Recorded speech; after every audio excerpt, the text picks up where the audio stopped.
Hello ನಮಸ್ಕಾರ ಸ್ನೇಹಿತರೆ. ಏನಪ್ಪ ಆಗ್ತದೆ ಇಲ್ಲಿ? ರಾಮಾಚಾರಿ ಜೀವಕ್ಕೆ ಮತ್ತೆ ಅಪಾಯ ಸಂಭವಿಸ್ತದೆಯಲ್ಲ, ಉಳಿದಿರೋ ಅಷ್ಟು ಇಷ್ಟು ಉಸಿರು ಕೂಡ ನಿಂತು ಹೋಯ್ತಾ ಅಥವಾ ಏನಾಯಿತು ಇಲ್ಲಿ? ಚಾರು ಎಲ್ಲಿ ಹೋಗ್ಬಿಟ್ರು? ಈ ಗೆಲ್ವನ್ನ ಕೂಡ ತಿಳ್ಕೊಬೇಕು ಅಂದರೆ ಈಗಲೇ ನಮ್ಮ ಈ ಚಾನಲ್ನ ಸಬ್ಸ್ಕ್ರೈಬ್ ಮಾಡಿ, ಹಾಗೆ ಒಂದು ವಿಡಿಯೋವನ್ನು ಪೂರ್ತಿಯಾಗಿ ನೋಡಿ. ಇಲ್ಲಿ ಚಾರು ಯಾರು ಆಪದ್ ಬಾಂಧವನಾಗಿ ನಮ್ಮನ್ನು ಬಂದು ಕಾಪಾಡಿದ್ನೋ ಖಂಡಿತ ಅವ್ನ ಋಣ ನಮ್ಮ ಮೇಲೆ ಇರುತ್ತೆ. ಎಂದೇ ಸಿಕ್ಕಿದ್ರು ಕೂಡ ಅವ್ರಿಗೆ ಥ್ಯಾಂಕ್ಸ್ ಹೇಳ್ತೀನಿ ಅಂತ ಹೇಳ್ತಿದ್ದಾಳೆ. ಜೊತೆಗೆ ನಾವು ಆದಷ್ಟು ಬೇಗ ಹೋಗಬೇಕು ಧನ್ವಂತರಿ ಆಶ್ರಮಕ್ಕೆ. ಕ್ಷಣಕ್ಕೂ ರಾಮಾಚಾರ್ಯ ಉಸಿರು ಕ್ಷೀಣಿಸ್ತಾ ಇದೆ, ಜೊತೆಗೆ ಬಾಡಿ ಕೂಡ ತಣ್ಣಗೆ ಆಗ್ತಾ ಇದೆ. ಪೋರ್ಟ್ ಸ್ಟ್ರೀಟ್ ಇರಬೇಕಾದ್ರೇ ಹೋಗಬೇಕು, ಇಲ್ಲಾಂದರೆ ಗುರುಗಳು ಮೊದಲೇ ಹೇಳಿದ್ದಾರೆ. ಆದರೆ ಹೋಗೋ ದಾರಿಲಿ ಮತ್ತೆ ಕೂಡ ಅಪಾಯ ತಪ್ಪಿದ್ದಲ್ಲ, ಹೇಳೋಕ್ಕಾಗಲ್ಲ. ಎಷ್ಟೆಲ್ಲ ರೌಡಿಗಳು ಬಂದಿದ್ದಾರೆ ಇಲ್ಲಿಗೆ ಅಂತ, ಅಷ್ಟು ಜನ ರೌಡಿಗಳು ಕಳಿಸಿದ್ದಾರೆ ಅಂದರೆ ಮತ್ತೆ ಅವ್ರು ಸುಮ್ಮನಿರ್ತಾರೆ ಅಂದರೆ ತುಂಬಾ ಆಶ್ಚರ್ಯ. ಖಂಡಿತ ತುಂಬ ಸೇಫಾಗಿ ರಾಮಾಚಾರಿ ಮೊದಲು ಹೋಗಬೇಕು ಅಂತ ಹೇಳಿ ಡಿಸೈಡ್ ಮಾಡ್ಕೋತಾಳೆ. ನಂತರ ಈ ಕಡೆ ಕೇಕೆ, ಏನಪ್ಪ ಇದು, ಏನಾಗ್ತದ? ಅದಕ್ಕೇನಾ? ಹಾಗಿದ್ರೆ ಅವ್ರಿಗೆ ನಾನು ರಾಮಾಚಾರಿ ಅಲ್ಲ ಅಂತ ಗೊತ್ತು, ಅಣ್ಣ ಜೈಲಲ್ಲಿರೋ ವಿಷಯನೂ ಗೊತ್ತು, ಅಣ್ಣಂಗೂ ಗೊತ್ತದ ತಾನು ಇನ್ನೊಬ್ರು ಶಿಕ್ಷೆ ಅನುಭವಿಸ್ತದೇನೆ ಅಂತ. ಬಟ್ ಎಲ್ಲ ಕೂಡ ಗೊತ್ತಿತ್ತು, ಇಬ್ಬರು ಕೂಡ ಸುಮ್ಮನಿದ್ರ. ಬೇಕಾದ್ರೆ ಯಾರೂ ಕೂಡ ಸುಮ್ಮನೆ ಇರೋದಿಲ್ಲ. ತನ್ನ ಗಂಡನೇ ಇಂಪಾರ್ಟೆಂಟ್ ಅಂತ ಅಂದ್ಕೊಂಡು ಕುತ್ತಿಗೆ ಪಟ್ಟಿ ಹಿಡಿದು ಕರ್ಕೊಂಡು ಹೋಗಿ ತನ್ನ ಗಂಡನ ಬಿಡಿಸ್ಕೊಂಡು ಬರ್ತಿದ್ರು. ಆದರೆ ಅದಕ್ಕೆ ಸುಮ್ಮನಿದಾರ ಅಂದ್ರೆ ಏನರ್ಥ? ಅಮ್ಮನಿಗೋಸ್ಕರನ?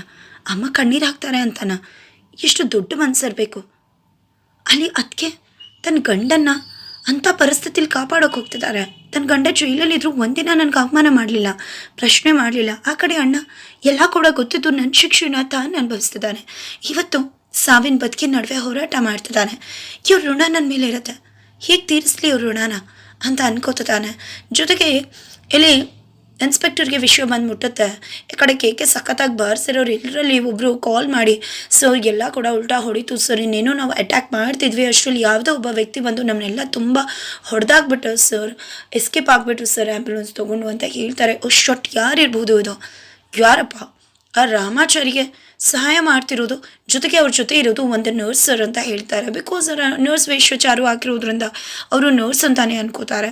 ನಂತರ ಈ ಕಡೆ ಏನು ಮಾಡೋದು? ಯಾವುದೇ ಕಾರಣಕ್ಕೂ ಅವ್ರನ್ನ ಬಿಡೋ ಮಾತೇ ಇಲ್ಲ, ಇಲ್ಲಾಂದರೆ ನಮಗೆ ಮೆತ್ತು ಬರುತ್ತೆ ಅಂತ ಅಂದ್ಕೊಂಡಂಥ ACP ಮೊದಲು ಈ ಕಡೆ ಒಂದಷ್ಟು ರೌಡಿಗಳಿಗೆ ಹಾಗೆ ಇನ್ಸ್ಪೆಕ್ಟರ್ಗೆ ಕಾಲ್ ಮಾಡಿ, ನೋಡಿ ಈ ಆ್ಯಂಬುಲೆನ್ಸ್ ಇಲ್ಲಿ ಹೋಗ್ತಾ ಇದೆ, ಹೋಗಿ ಅದನ್ನು ಟ್ರ್ಯಾಕ್ ಮಾಡಿ ಫೈನಲಿ ಅವ್ರನ್ನ ಲಾಕ್ ಮಾಡಿ ಅರೆಸ್ಟ್ ಮಾಡಿ ಅಂತ ಪೊಲೀಸ್ ಅವ್ರಿಗೆ, ಜೊತೆಗೆ ಇಲ್ಲ ಅಂದರೆ ಅವ್ರನ್ನ ಅಲ್ಲಿ ಶೂಟೌಟ್ ಮಾಡಿ ಅಂತ ಈ ಕಡೆ ರೌಡಿಗಳಿಗೆ ಅವರಿಬ್ಬರನ್ನ ಕೂಡ ಕೊಂದು ಬಿಡು ಅಂತ ಹೇಳಿ ಕಳಿಸಿದ್ದಾರೆ.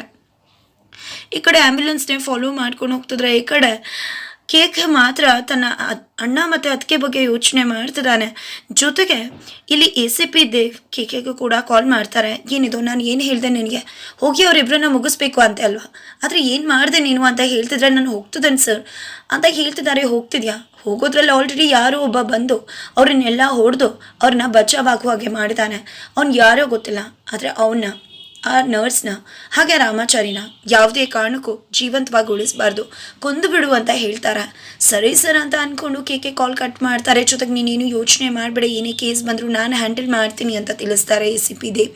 ಜೊತೆಗೆ ಈ ಕಡೆ ರಾಮಾಚಾರಿ, ಏನು ಅಲ್ಲಿ ಹೋಗಿದ್ದು ನಾನೇ, ನಿನ್ನ ಕಡೆಯವ್ರನ್ನ ಹೊಡೆದಿದ್ದು ನಾನೇ. ಹೌದು, ನೀವು ಯಾವುದೇ ಕಾರಣಕ್ಕೂ ಸುಮ್ಮನೆ ಬಿಡಲ್ಲ ಅಂದರೆ ಅದಕ್ಕೆ ಎಲ್ಲಿ ಕಣ್ಣನ್ನು ಕರ್ಕೊಂಡು ಹೋಗ್ತಿದ್ದಾರೋ ಅವ್ರು ಸೇಫಾಗಿ ರೀಚ್ ಆಗಬೇಕು ಅಂದರೆ ನಾನು ಅವ್ರ ಜೊತೆನೇ ಇರಬೇಕು, ಇಲ್ಲ ಅಂದರೆ ಮೇಲಿಂದ ಮೇಲೆ ಅವ್ರು ತೊಂದರೆ ಕೊಡ್ತಾನೆ ಇರ್ತಾರೆ. ಈಗಲೂ ಕೂಡ ತೊಂದರೆ ಕೊಡೋಕ್ಕೆ ಕಳಿಸಿದ್ದಾರೆ ಅಂದರೆ ನನ್ನ ಅವಶ್ಯಕತೆಯಲ್ಲಿದೆ ಅಂತ ಅಂದ್ಕೊಂಡಿದ್ದೆ. ಈ ಕಡೆ ಕೇಕೆ ತನ್ನ ಅದಕ್ಕೆ ಎಲ್ಲಿದ್ದಾರೋ ಅದೇ ದಾರಿಲಿ ಹೋಗ್ತಿದ್ದಾರೆ. ಬಟ್ ಆಲ್ರೆಡಿ ಇಲ್ಲಿ ಚಾರುಗೆ ಗ್ರಾಚಾರ ಕೆಟ್ಟಿದೆ. ಆ್ಯಂಬುಲೆನ್ಸ್ ಸ್ಟಾಪ್ ಆಗಿದೆ. ಏನದು? ಯಾಕೆ ಆ್ಯಂಬುಲೆನ್ಸ್ ಕೆಟ್ಟೋಯ್ತು? ಏನು ಮಾಡೋದು? ಈಗ ರೌಡಿಗಳು ಏನಾದರೂ ಬಂದುಬಿಟ್ರೆ, ತಡ ಆಗಿಬಿಟ್ರೆ ಕರ್ಕೊಂಡು ಹೋದ್ವು ಅಂತ ಪೇಚಾಡ್ತಿದ್ರೆ ಫೈನಲಿ ರೌಡಿಗಳು ಆ ಒಂದು ಜಾಗನ ಹುಡುಕೇ ಬಿಡ್ತಾರೆ. ಆ್ಯಂಬುಲೆನ್ಸ್ ಎಲ್ಲಿದೆ ಅಂತ ಗೊತ್ತಾಗುತ್ತೆ. ಪೊಲೀಸರಿಗೂ ಕೂಡ ಇನ್ಫಾರ್ಮ್ ಮಾಡ್ತಾರೆ, ಹೋಗಿ ಯಾರನ್ನ ಕೂಡ ಬಿಡಬೇಡಿ, ಕೊಂದು ಬಿಡಿ ಅಂತ ಹೇಳಿದರೆ ಅಲ್ಲಿ ಜಸ್ಟ್ ರಾಮಾಚಾರಿ ಇದ್ದಾನೆ ಅಂತ ಹೇಳಿದಾಗ, ಹೌದಾ ಎಲ್ಲಿ ಹೋಗಿರ್ಬೋದು ನರ್ಸ್ ಅಂತ ಕೇಳಿದಕ್ಕೆ, ನರ್ಸ್ ಎಲ್ಲೋ ಬೇರೆಯವರು ಡ್ರಾಪ್ ಕೇಳೋಕೆ ಹೋಗಿರ್ಬೋದು ಅಂತ ಅನ್ಕೋತಾರೆ. ಅವ್ರು ಬರೋಷ್ಟರಲ್ಲಿ ರಾಮಾಚಾರಿನ ನೀವೇ ಮುಗಿಸ್ಬಿಡಿ, ಉಸಿರು ನಿಲ್ಲಬಾರ್ದು, ಉಸಿರು ಉಳಿಬಾರ್ದು, ಜೊತೆಗೆ ಮುಖ ಕೂಡ ಫುಲ್ ಸ್ಕ್ರ್ಯಾಪ್ ಆಗಬೇಕು, ಬಂದವ್ರಿಗೆ ವಿಶ್ವನೇ ಗೊತ್ತಾಗಬಾರ್ದು ಯಾರು ಮಾಡಿದ್ದು ಅಂತ ಹೇಳ್ತಾರೆ. ಜೊತೆಗೆ ಪೊಲೀಸವ್ರನ್ನ ಕಳಿಸ್ಬಿಡಿ ಅಂತ ರೌಡಿಗಳು ಹೇಳಿದ್ದಕ್ಕೆ ಬರ್ತಿರೋ ಪೊಲೀಸವ್ರಿಗೆ ರಾಮಾಚಾರಿ ಎಲ್ಲಿದ್ದಾನೆ ಅಂತ ಗೊತ್ತಾಗಿದೆ, ನೀವು ಹೊರಡಿ ಅಂತ ಹೇಳ್ತಾರೆ ACP ದೇವ್. ನಂತರ ಸಿಕ್ಕಿದಾನಂತ ಆ ನರ್ಸ್ ಇಲ್ವಂತೆ, ರಾಮಾಚಾರಿನ ಮುಗಿಸೋಕೆ ಹೇಳಿದ್ದೀನಿ ಅಂತ ಮಾನ್ಯತೆ ಅವ್ರಿಗೆ ತಿಳಿಸ್ತಾರೆ. ಫೈನಲಿ ಇಲ್ಲಿ ರೌಡಿಗಳು ರಾಮಾಚಾರಿನ ಮುಗಿಸೋಕೆ ಮುಂದಾಗ್ತಿದ್ರೆ ಆಲ್ರೆಡಿ ಕೇಕೆ ಅಲ್ಲಿಗೆ ಬರ್ತಿದ್ದಾನೆ. ಈ ಕಡೆ ಚಾರು ಕೂಡ ಕಾಣಿಸ್ತಿಲ್ಲ, ಎಲ್ಲೋ ಹೋಗಿರ್ಬೋದು ಚಾರು. ಜೊತೆಗೆ ರಾಮಾಚಾರಿ ಜೀವ ಉಸಿರು ಇನ್ನೇನು ಹೋಗಬೇಕು ಅಷ್ಟರಲ್ಲಿ ಕೇಕೆ ಬಂದು ತನ್ನ ಅಣ್ಣನ ಪ್ರಾಣನ ಉಳಿಸಿ ತನ್ನ ಅತ್ತಿಗೆ ಅಲ್ಲಿಂದ ಹೊರಡೋಕೆ ಅವಕಾಶ ಮಾಡಿಕೊಡ್ತಾನೆ. ಈ ಕಡೆ ಈಗಲೂ ಕೂಡ ಹೆಲ್ಮೆಟ್ ಹಾಕೊಂಡೆ ಬಂದಿದ್ದಾನೆ. ಈ ಕಡೆ ಚಾರುಗೆ ಅವ್ರು ಯಾರು ಅಂತ ಗೊತ್ತಾಗುತ್ತಾ? ಖಂಡಿತ ಈಗಲೂ ಕೂಡ ಗೊತ್ತಾಗೋದಿಲ್ಲ. ಥ್ಯಾಂಕ್ಸ್ ಹೇಳಿ ಚಾರು ಅಲ್ಲಿಂದ ಹೊರಟ್ರೆ ಈ ಕಡೆ ಕೇಕೆ ಕೂಡ ಮತ್ತೆ ತೊಂದರೆ ಆಗ್ಬೋದು ಅಂತ ಅವ್ರು ಹಿಂದೆನೇ ಬಾಡಿ ಗಾರ್ಡಾಗಿ ಹೋಗಿ ತನ್ನ ಅದಕ್ಕೆನ ಸೇಫಾಗಿ ಆ ಒಂದು ಧನ್ವಂತರಿ ಆಶ್ರಮಕ್ಕೆ ರೀಚ್ ಮಾಡಿಸೋದಕ್ಕೆ ಸಹಾಯ ಮಾಡ್ತಾನೆ. ಆದರೆ ಅದರ ನಡುವೆ ಏನೆಲ್ಲ ಘಟಿಸ್ಬೋದು, ಸಂಭವಿಸ್ಬೋದು ತಿಳ್ಕೋಬೇಕು ಅಂದರೆ ಈಗಲೇ ನಮ್ಮ ಈ ಚಾನಲ್ನ ಸಬ್ಸ್ಕ್ರೈಬ್ ಮಾಡಿ. ಮುಂದಿನ ವಿಡಿಯೋಗೋಸ್ಕರ ವೇಟ್ ಮಾಡೋದನ್ನು ಮರಿಬೇಡಿ.